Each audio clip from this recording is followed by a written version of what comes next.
Imagine you're a factory worker in Ohio. You show up Monday morning and there's something new on the floor. It stands upright. It has 2 arms, 2 legs, a camera where its eyes should be. Your manager says it's just a pilot program. Don't worry about it. Now imagine that machine is connected to servers in Beijing, that it's been quietly mapping every inch of your facility, that a security flaw means one hacked unit can silently infect every other unit in the building, and that nobody in charge, not your company, not your government, had any idea until it was already happening. That is not a hypothetical. That is the exact situation Congress sat down to address 4 days ago. And what came out of that hearing was genuinely alarming, not in a clickbait way, in a 4 expert witnesses under oath kind of way. Stay with me, because the 3 problems they laid out build on each other. By the end of this video, you'll understand why the people who actually build this technology are the ones most scared about where it's headed. On March 17, 2026, the House Homeland Security Subcommittee on Cybersecurity held an emergency hearing. The full title was DeepSeek and Unitary Robotics, examining the national security risks of PRC artificial intelligence, robotics, and autonomous technologies. The 4 witnesses were Matthew Malciano, VP of Software at Boston Dynamics; Max Fenkel, Global Head of Policy at Scale AI; Dr. Ivan Kanapathy, former National Security Council Director for China and Taiwan; and Brian Wynn, President of the Association for Unmanned Vehicle Systems International. What's significant about that lineup is who's missing. There are no politicians, no think tank commentators. These are operators, people with hands-on knowledge of the technology, the supply chains, the competitive landscape, and every single one of them said the same thing.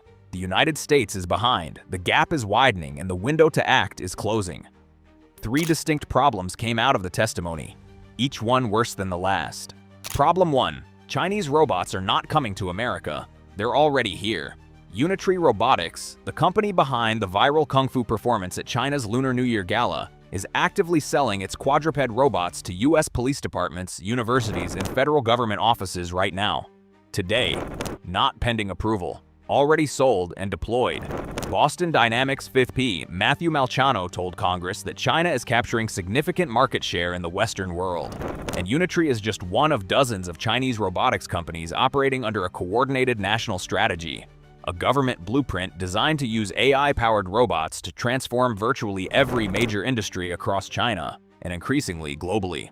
Now think about what a modern humanoid or quadruped robot actually contains. High-resolution cameras that run continuously, microphones sensitive enough to pick up conversation across a room, LiDAR arrays that build precise 3-dimensional maps of every space the robot enters, persistent wireless connectivity, the ability to move freely through buildings, corridors, restricted areas. Malciano made the point directly to Congress.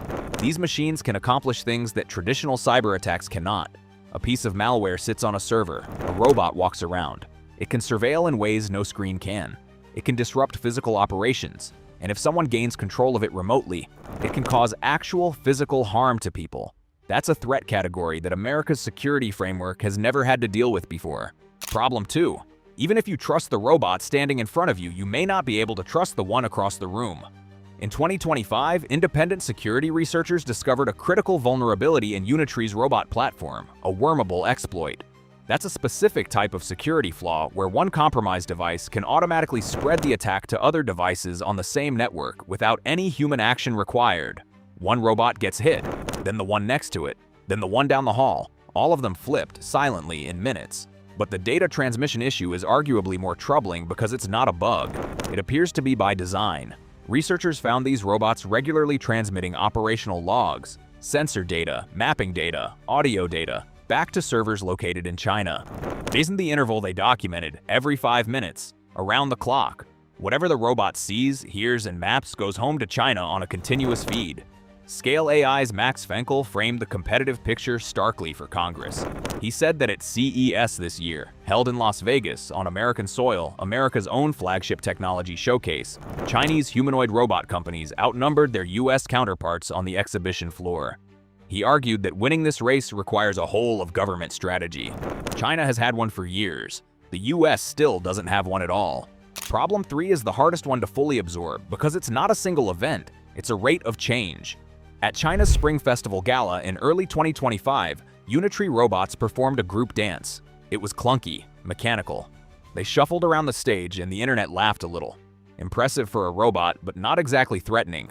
At the same event in February 2026, 13 months later, those same robots were performing backflips, launching off trampolines, executing full martial arts sequences in formation, in sync, on live national television watched by nearly 1 billion people. 13 months. That is not incremental progress. That is a step change. Max Fenkel called it out directly in his testimony. He said the clip went viral not because of what the robots did in isolation, but because of what people felt when they compared it to 12 months earlier. That feeling is the real signal. That is what this race looks like from the inside. What's driving it? China's 15th five-year plan, announced just this month, formally designates embodied intelligence, meaning physical AI robots, as a top-tier national technology priority, the same category as nuclear capability and sixth-generation wireless. They've committed the equivalent of $137 billion to AI and robotics development through state-backed funding vehicles.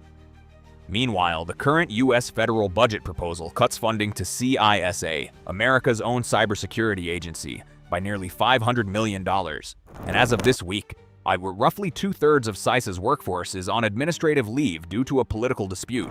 The agency responsible for assessing threats from foreign robots is itself barely operational. China didn't stay quiet. The Global Times, the government's English-language mouthpiece, published a rebuttal within days of the hearing. They called it an expression of mounting anxiety and envy. They accused American companies of smearing Chinese competitors because they can't beat them on merit. They said the cybersecurity claims were manufactured to protect U.S. market share. Here's what's worth noting about that response. It is word for word what China said about Huawei in 2018. It is what they said about DJI drones in 2020. It is what they said about TikTok for 4 straight years. The script is identical, and in each of those cases, the concerns that were called paranoid turned out to have genuine substance. Every time, the 4 witnesses put forward a concrete set of recommendations. They agreed on all of them. First, a blanket ban on federal procurement of Chinese-manufactured robots. No government agency buys another Unitree or equivalent until security can be verified independently. Second, a formal CISA-led audit of every foreign-made robot already operating inside U.S. institutions, government, infrastructure, law enforcement. Find out what's there, what it's transmitting, and who has access. Third, expand export control rules to include AI inference chips, the specialized processors that give these robots their reasoning capability. Currently, those chips have fewer restrictions than traditional military hardware, which makes no sense given their dual-use potential. Fourth, establish a permanent, bipartisan National Commission on Robotics, a dedicated strategic body modeled on the approach America took with nuclear technology in the late 1940s and the space race in the 1950s. A long-term commitment, not a single hearing. Whether any of that actually passes is a separate conversation, but the fact that the experts are unanimous on the direction, that's significant. So here's where we are. China has a national strategy for robots. State funding, a 13-month leap in physical capability that shocked even the people watching closely. Mapping rooms, transmitting data, sitting on networks that nobody audited before they arrived. Congress heard the testimony. The experts gave them a roadmap. What happens next depends entirely on whether Washington treats this as the serious infrastructure-level threat it is, or files it alongside every other tech hearing that produced a lot of concern and very little action. I'll be watching it closely and covering every major development here. If you want the full picture on how fast China's robotics capability has actually evolved, watch the video linked right now. It'll reframe everything you just heard. What's your read on this? Can the US close the gap, or has the window already closed? Drop it in the comments. I read all of them. Subscribe if you're not already. New video every week, and this story is far from over.